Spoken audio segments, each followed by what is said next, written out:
다양한 사회 불평등 양상. 첫 번째, 사회적 소수자. 사회적 소수자에 대해서 공부할 때는 사회적 소수자가 무엇인지 개념을 잘 이해하고 또 숙지하고 있어야 됩니다. 그래서 사회적 소수자 집단의 형성 조건을 보게 되면 첫 번째, 식별 가능성. 구분되어 있다는 얘기입니다. 신체 또는 문화적으로. 권력의 열세. 권력이 열세에 있어서 자원 동력이 뒤처지는 그런 사람들이 한다는 것. 사회적 차별. 그 집단에 속해 있다는 이유만으로 사회적 차별의 대상이 된다는 것. 집합적 정체성. 차별받는 집단의 성원이라고 스스로 느끼는 경우죠.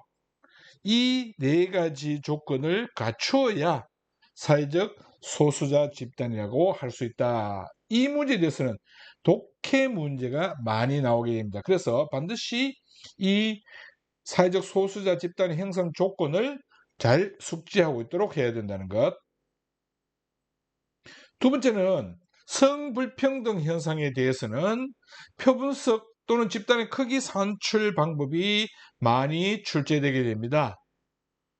표분석 방법의 원칙은 각 집단끼리는 비율끼리는 절대 비교하면 안 된다. 왜? 수가 언급되지 않아서 그 수를 알 수 없기 때문에 그렇습니다. 예를 들어서 똑같은 10%, 10% 이러면 이 10%는 같은 것이냐? 아닐 수 있습니다. 100의 10%와 200의 10% 이렇게 될 수 있기 때문에 절대 각 집단의 비율끼리는 비교하면 안 된다라는 것. 그러나 예외가 있죠. 동일 집단의 단수응답은 전체 집합이 100입니다. 그러면 이 100에서 여기 35, 여기 65 이렇게 됐을 경우는 35%의 대한 숫자와 65% 숫자 이렇게 해서 비례하는 그 방식이 적용되기 때문에 비례한다라고 해서 추론해 나갈 수 있습니다. 그래서 가감할 수 있다, 비교할 수 있다라는 것. 그 다음에 이제 집단 간 구성원 수가 똑같을 경우, 예를 들어서 A 집단에 100명, B 집단에 100명이다. 그러면 이 경우는 10%면 똑같이 10명, B도 10%면 똑같이 10명 이렇게 됩니다. 그래서 서로 비교 가능하다라는 것. 세 번째는 조혼인율조, 이혼율 이런 경우도 비교가 가능합니다. 천분의 경우의 수를 나타내기 때문에 그 천분의 경우의 수로 가지고 비교할 수 있죠. 항상 분모가 1000입니다. 공통적으로 분모가 1000이기 때문에 경우의 수로 비교할 수 있다는 것. 두 번째로는 집단의 크기를 산출하는 것. 집단의 크기는 평균값을 가지고 우리가 그 집단의 크기를 비교할 수 있는데, 이때 이 평균값에서 거리가 똑같이 떨어져 있으면 A 집단과 B 집단의 거리가 똑같다면 이 두 집단의 크기는 똑같습니다. 초등학교 때 배웠던 소금물 농도의 문제하고 같은 내용입니다, 이게. 그래서 여러분들이 익히 잘 알고 있을 것이라고 생각됩니다. 그리고 여기 평균값에 훨씬 더 가까운 집단의 크기가 훨씬 더 크다는 것. 자, 예를 들어서 여기가 평균이다. 그러면 A, B 이렇게 되면 A가 B보다는 훨씬 더 큰 집단입니다. 얼마만큼 크냐? 3배 큰 집단입니다. 왜? 여기는 하나만큼 떨어져 있고 여기는 3개만큼 떨어져 있죠. 그래서 얘가 A가 3이고 얘가 1 이런 크기가 된다는 것. 예외가 있습니다. 집단의 평균값과 전체 집단의 평균값이 같으면 구성수가 이게 다양하게 나오게 됩니다. 그래서 이 경우는 집단의 크기를 비교할 수 없다. 이 부분까지도 생각할 수 있도록 해야 된다는 것.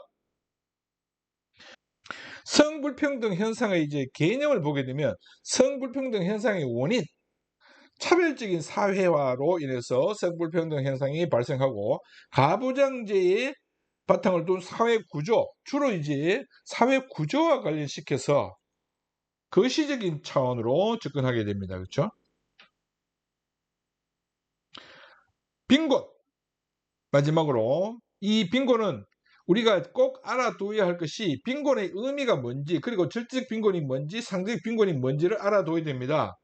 절대적 빈곤이라고 해서는 최저생활 유지에 필요한 만큼 그 기준에 미치지 못하는 것, 항상 미만이라고 하는 요 개념이 적용되게 됩니다.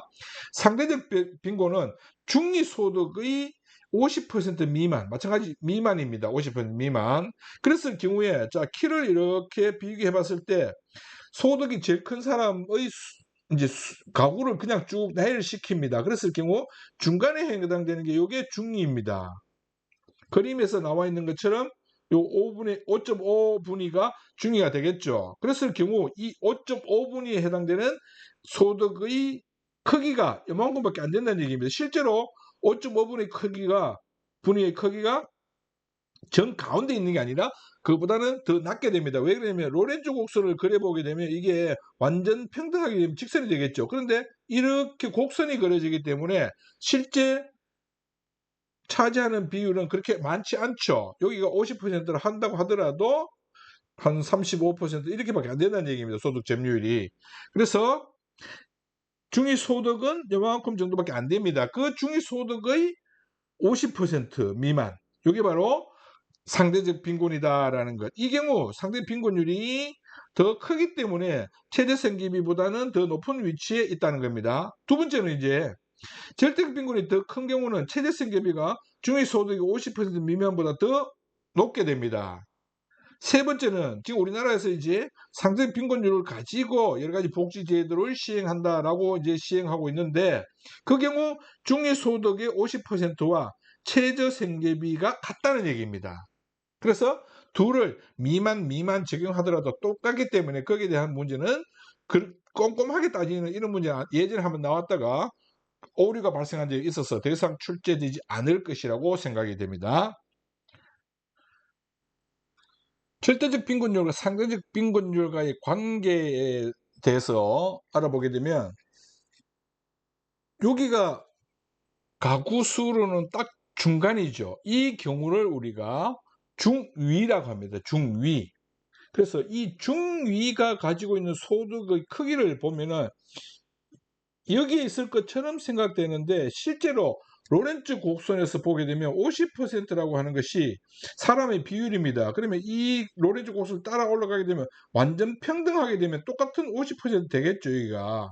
그런데 로렌츠 곡선이 그려지기 때문에 이 경우는 50%가 아닌 예를 들면 여기 이 그림에서는 30% 정도밖에 안 됩니다. 그렇죠? 그래서 요 정도쯤에 위치할 것이다 라는 얘기입니다. 중위의 소득이. 그러면 이 중위 소득의 50%라고 하는 것을 또 찾아 들어가야 됩니다. 그렇게 되면 여기가 200만 원이다 이러면 여기는 100만 원. 그런데 항상 빈곤율에 대해서는 미만이라고 하는 개념이 적용됩니다. 그래서 100만 원 미만이 되는 거죠. 이 경우 절대적 빈곤율과 상대적 빈곤율의 크기를 비교해보면 상대적 빈곤율이 더 높죠. 그러면 상대 빈곤율이 더 높다는 얘기는 상대적 빈곤자가 훨씬 더 숫자가 많다는 얘기입니다. 그래서 최저 생계비, 즉 절대적 빈곤자가 그 아래에 놓인 같이 포함된다는 얘기입니다.